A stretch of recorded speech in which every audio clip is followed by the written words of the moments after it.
And বেরোনোর পরপরই আমাদের কিছু ফলোয়ারদের সাথে দেখা হয়।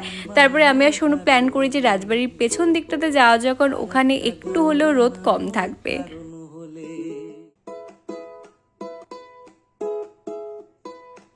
অনেকটা খোঁজাখুঁজির পর আমরা একটা জায়গা খুঁজে পাই যেখানটা পরিবেশটা খুবই ঠান্ডা ছিল অ্যান্ড তার সাথে অনেকটাই ছায়া ছিল। তো দুজনে মিলে সেখানে বসে যাই, জল খাচ্ছিলাম আর অনেক গল্প করছিলাম যে রাজবাড়িটা আমাদের হলে সোনু কোন রুমটা নিত, আমি কোন রুমটা নিতাম, কোন রুমে কিভাবে ডিজাইন করতাম অ্যান্ড কোথায় কি ব্লগ করতাম, এইসবই।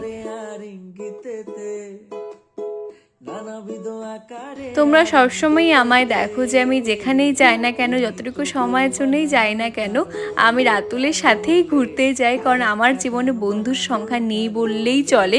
আমার কাছে আছে বলতে আমার ফ্যামিলি, রাতুল, সোনু, এরাই। তো শুধুমাত্র ফ্যামিলি, রাতুল বাদে কোনো বন্ধুর সাথে ঘুরবো এরকম একটা ব্যাপার আমার